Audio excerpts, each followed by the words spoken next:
pemerintah harus menaruh perhatian utama ya ke sektor pendidikan gitu ya. Dasarnya itu gitu.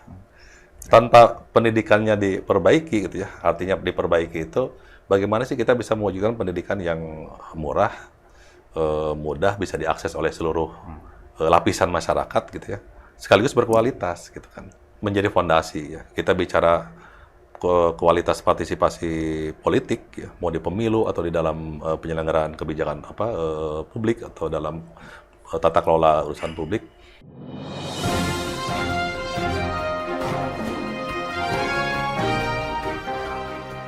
Jumpa lagi di Ruang Publik bersama DDM. Kali ini saya mengundang Ketua Perkumpulan Inisiatif NGO Nasional, Saudara Rusin Sapei Rusin.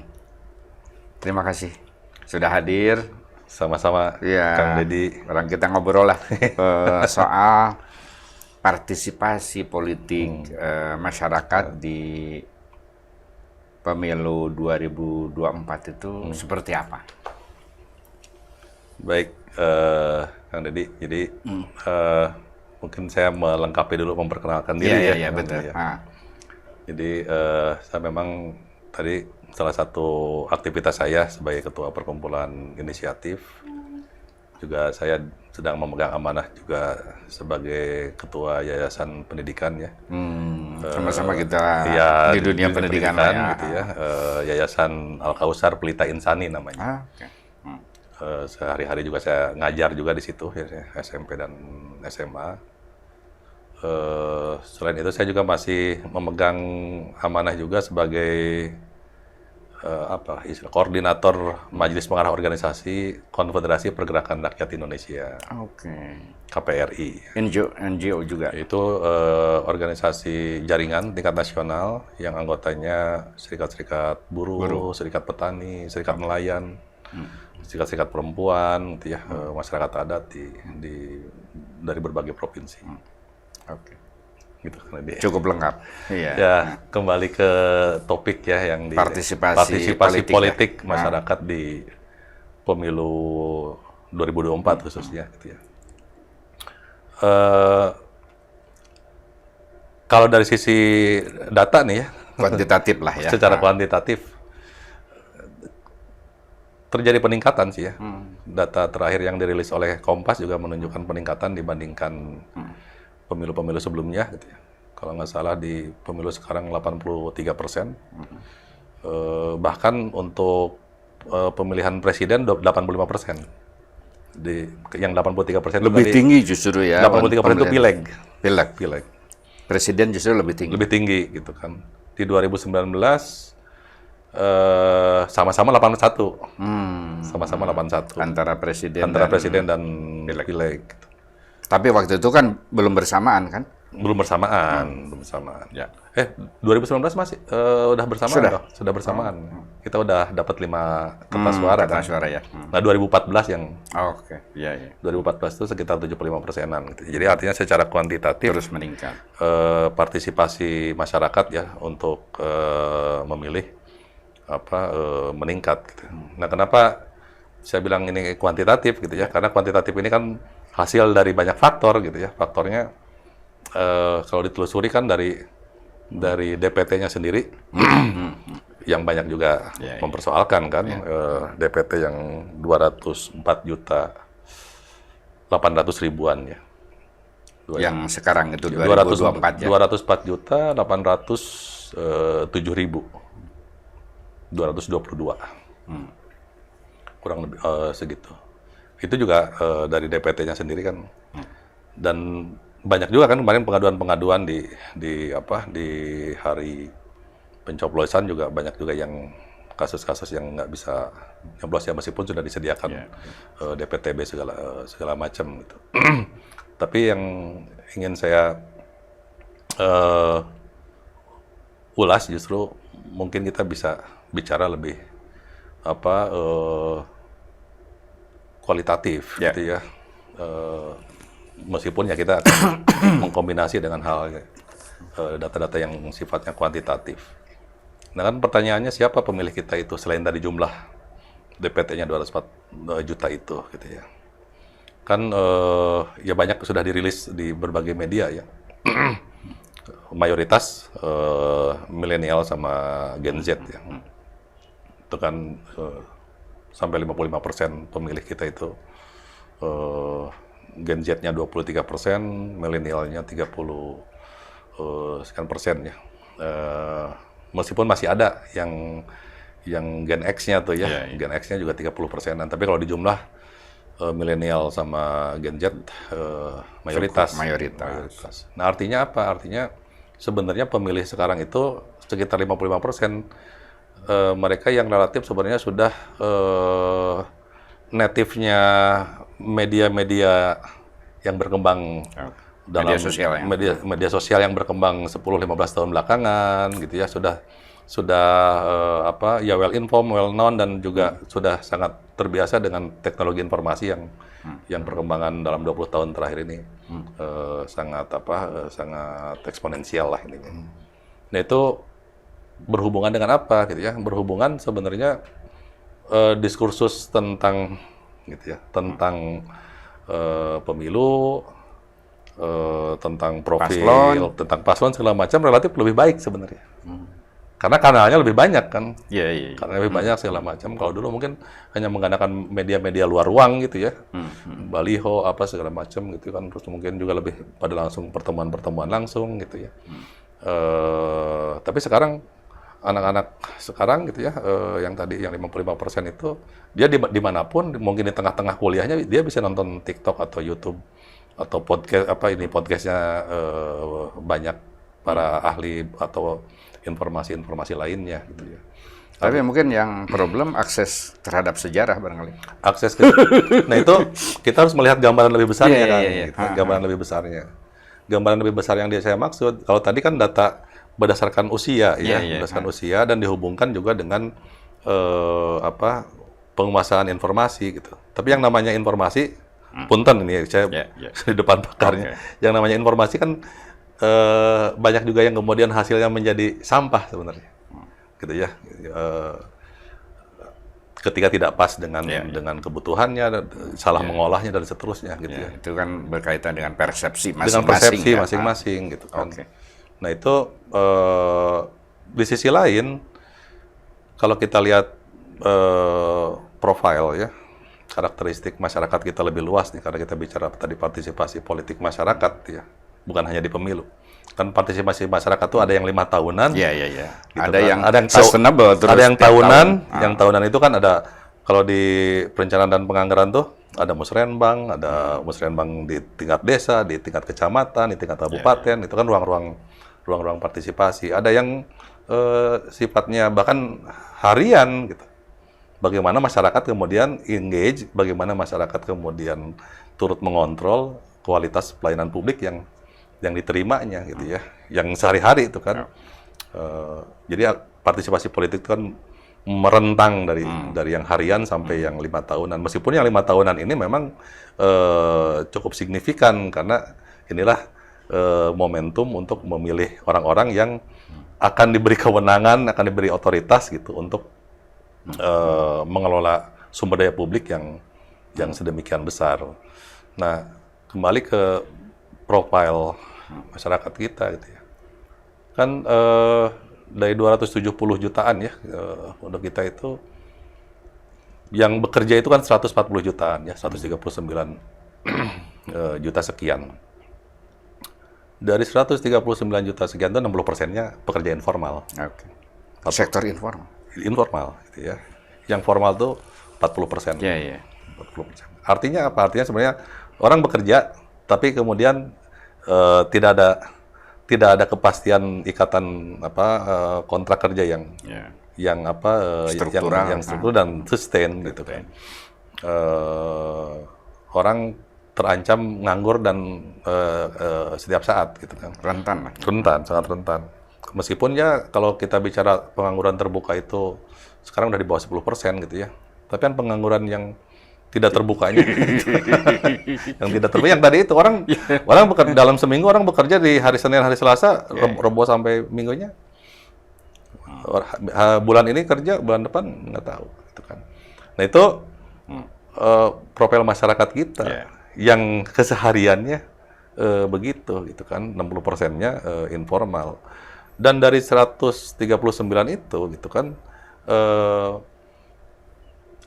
lebih dari 50 juta ya, 55 jutaan itu lulusan SD pendidikannya. Hanya 14% aja yang kemudian sudah mengenyam pendidikan SMA dan perguruan tinggi gitu ya. Mayoritas dari masyarakat kita yang bekerja itu lulusan SD. Dan itu rentan diintervensi gitu. Dan itu rentan diintervensi gitu.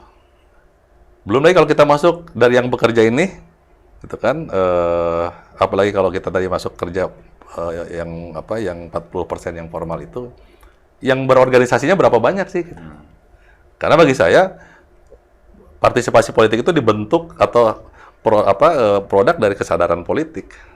Kesadaran politik itu adalah produk dari pendidikan politik, gitu ya. Dan pendidikan politik yang sustain, yang itu dalam wadah organisasi, gitu. Anda kan ngurus buruh juga tadi. Itu, jadi rada aneh itu tadi dengan buruh ini. Ada partai buruh, tapi tidak lolos threshold. Parliamentary threshold. Padahal jumlah buruh itu kan cukup luar biasa ya. Iya. Jadi makanya kenapa tuh? Jumlah yang bekerja 139 juta, yang formal 40% gitu ya. Dari yang formal ini gitu ya. Kemudian yang berserikat, yang berorganisasi gitu. Federasinya semakin bertambah terus dari tahun ke tahun. Organisasinya gitu kan. Dulu di awal tahun 2000-an itu hanya ada 3 konfederasi. Sekarang sudah ada 14 konfederasi. Tapi di awal tahun 2000, dulu yang berserikat itu 9 juta. Buruh atau pekerja yang berserikat. Sekarang gitu ya, yang berserikat 2 juta. Yang berserikat gitu kan, atau yang berorganisasi. Kenapa? Karena ada perubahan politik dan kebijakan ketenaga kerjaan di kita yang kemudian dikenal dengan sistem outsourcing itu gitu ya. Outsourcing. Itu buah dari Omnibus Law. Belum ada. Itu jauh sebelum ada Omnibus. Itu sebenarnya apalagi setelah ada Omnibus Law. Itu lebih jauhnya lagi sebenarnya iya, produk dari letter of intent-nya IMF yang ditentang suatu. Produk dari situ sebenarnya itu kan ada janji-janji yang harus dipenuhi ya, yang kemudian jatuhnya ke undang-undang ketenagakerjaan. Apalagi sekarang ada Omnibus Law gitu ya. Orang nggak ada lagi ada hubungan-hubungan kerja yang adil sebenarnya di pabrik-pabrik, di tempat-tempat kerja gitu. Itu di manufaktur ya yang 2 juta itu. Yang di daerah pertanian, petani lebih rendah lagi. Mungkin ratusan ribu yang berorganisasi, catatan saya 200 sampai 300 ribu aja yang berserikat dengan baik gitu ya. Di organisasi petani. Nah, ini maksud saya gini, menggambarkan bahwa pemilih yang tadi jumlahnya 24 juta diiriskan dengan yang bekerja tadi 140 juta gitu ya. Dan yang bekerja itu kemudian latar belakang pendidikannya seperti itu, ditambah mereka juga tidak punya ruang sebenarnya untuk mengembangkan berekspresi gitu, untuk berserikat, berorganisasi, mengembangkan dirinya gitu ya melalui organisasi itu gitu kan. Itu yang kemudian pilihan-pilihan yang tercermin gitu ya di dalam pemilu itu gitu ya. Bukan produk dari satu kapasitas pemahaman, pengetahuan dan kesadaran politik yang memadai gitu.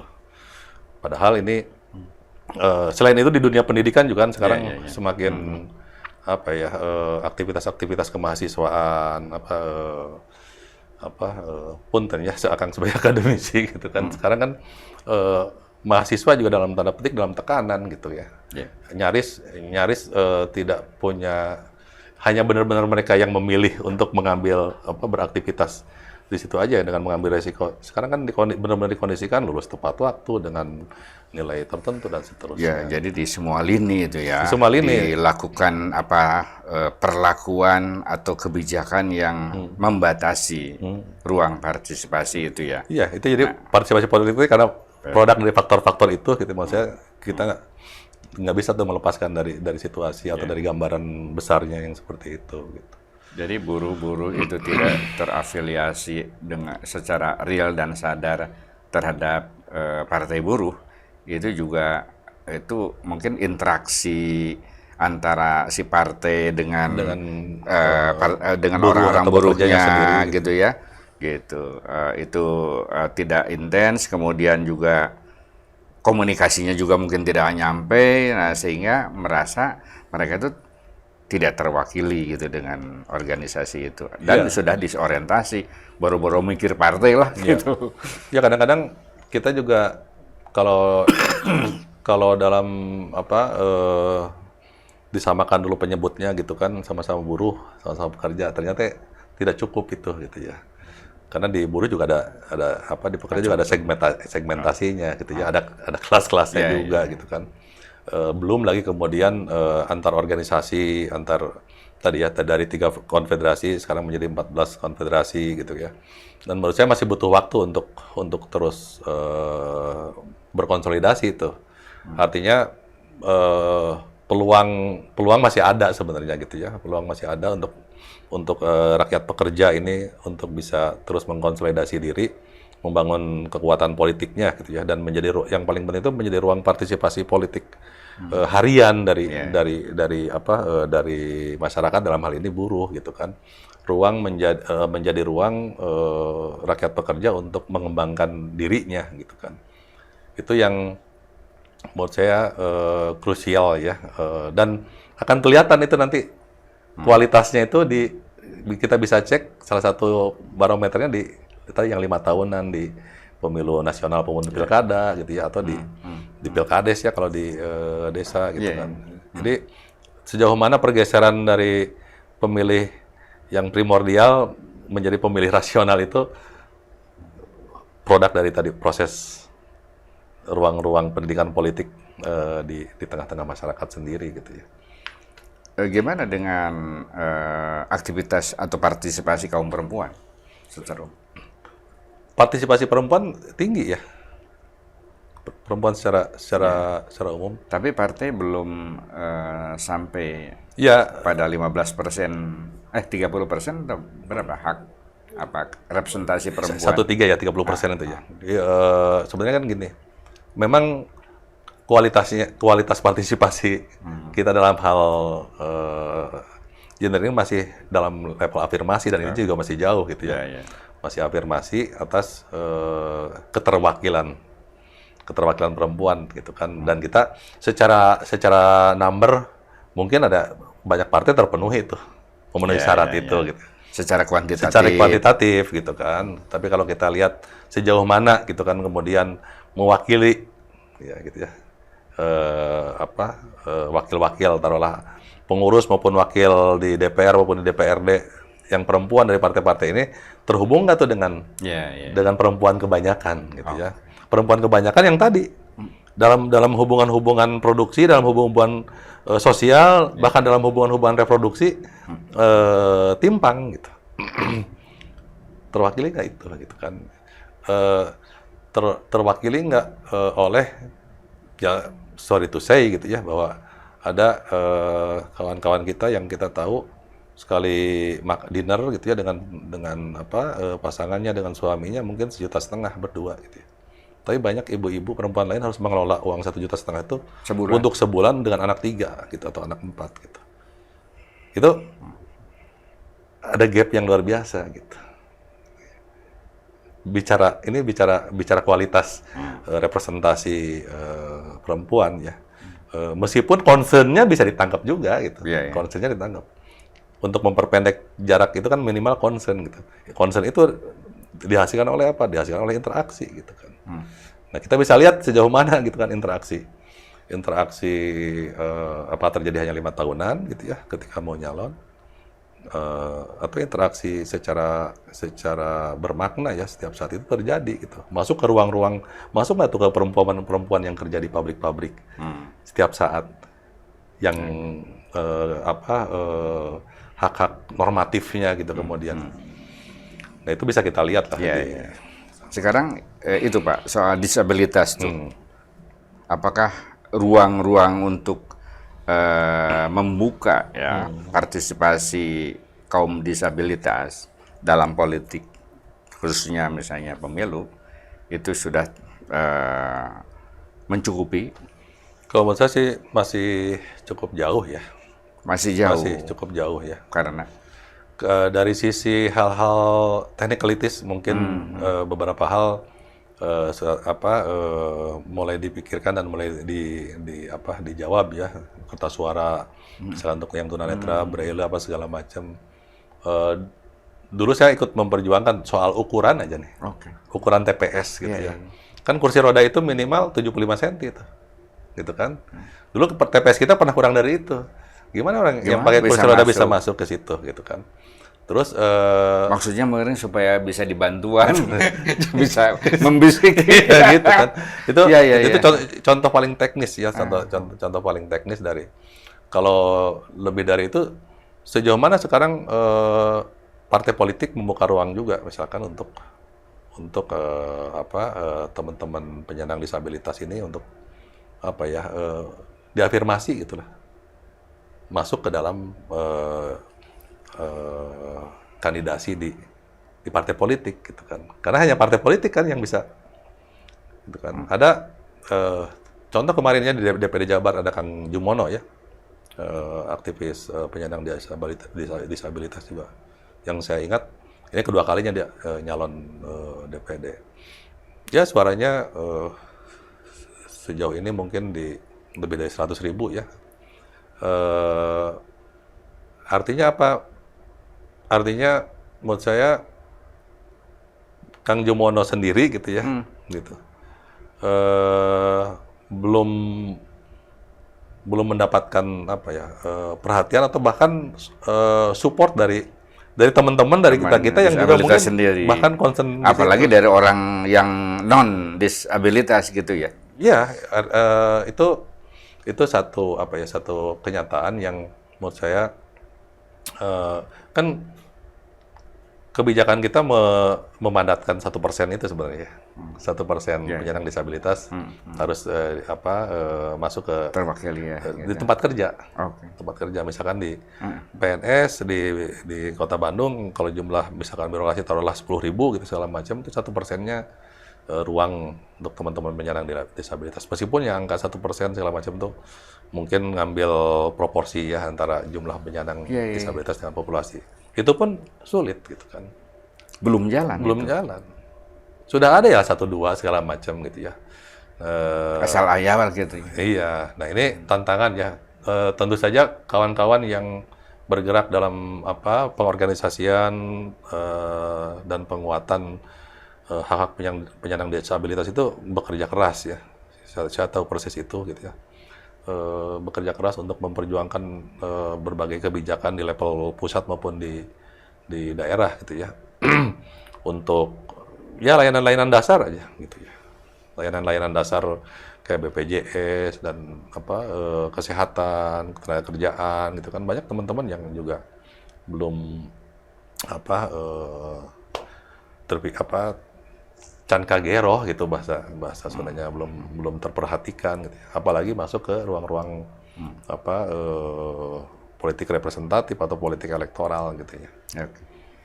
Oke, jadi sepengetahuan saya begitu kan. Iya. Jadi perlakuan negara terhadap partisipasi masyarakat secara umum belum optimal sekarang. Belum optimal kalau menurut saya gitu kan. Bahkan tadi gitu ya. Kalau secara prosedural mungkin banyak aturan-aturan, regulasi-regulasi bahkan dari undang-undang mungkin membuka ruang lebih baik, lebih lebar gitu ya. Tadi untuk ada afirmasi untuk perempuan yang disabilitas, siapapun lah sekarang. Tapi secara kualitatif gitu ya, justru ruang-ruang partisipasi politik itu justru dipersempit kalau saya itu. Dibatasi lah ya. Dibatasi gitu kan. Misalnya? Ya sekarang ini ruang secara prosedural gitu ya. Ada tadi musrenbang des, musrenbang kecamatan itu dalam proses perencanaan penganggaran, orang semua bisa secara prosedur mengajukan usulan apa segala macam itu. Tapi tanpa kita menyentuh perubahan pada struktur dan relasi-relasi sosial yang ada di di masyarakat, ya nggak akan pernah keangkat yang ini aspirasi. Ya, ya. Kan yang akan terangkat sekarang misalnya Kang Deddy gitu ya sebagai tokoh gitu di RW gitu dengan tetangga misalkan apa bekerja di sektor informal segala macam, pasti yang akan dilihat kan Kang Deddy. Contoh ya. Ya meskipun di situ ada kapasitas gitu. Ya, ya. Ada kapasitas. Sementara di sisi lain ada juga hubungan-hubungan produksi, yang satu tuan tanah gitu di desa itu, yang satu buruh tani segala macam. Nah ini problem-problem kesenjangan yang jadi partisipasi politik itu kualitasnya tidak akan pernah beranjak meningkat tanpa menjawab problem ketimpangan, ketidakadilan dalam hubungan-hubungan produksi, dalam hubungan-hubungan sosial gitu. Itu poinnya ya. Itu poin ini. Oke, agenda ke depan, usulan Anda ke depan untuk pemerintah misalnya. Menurut saya pemerintah harus menaruh perhatian utama ya ke sektor pendidikan gitu ya. Bagaimanapun pendidikan itu jalan utama gitu ya, jalan pokok untuk membangun masyarakat ini cerdas, berpengetahuan, dan itu akan membangun kesadaran, mengetahui haknya, mengetahui haknya, gitu, dan tanggung jawabnya dan seterusnya. Dasarnya itu. Gitu. Tanpa pendidikannya diperbaiki, gitu ya, artinya diperbaiki itu, bagaimana sih kita bisa mewujudkan pendidikan yang murah, mudah, bisa diakses oleh seluruh lapisan masyarakat, gitu ya, sekaligus berkualitas, gitu kan. Jangan mudah sih tesnya, tapi ala kadarnya, gitu kan. Nah itu menurut saya menjadi fondasi ya. Kita bicara kualitas partisipasi politik ya, mau di pemilu atau di dalam penyelenggaraan kebijakan publik atau dalam tata kelola urusan publik, tanpa agenda pendidikan yang serius ya, bukan hanya sekolah ya, sekolah dan juga pendekatan-pendekatan yang lain. Pendidikan dalam arti luas. Dalam arti luas, menurut saya kita nggak akan pernah beranjak dari problem kita hari ini. Oke. Itulah obrolan saya dengan Syafi'i Rusin, Ketua Perkumpulan Inisiatif. Sampai jumpa.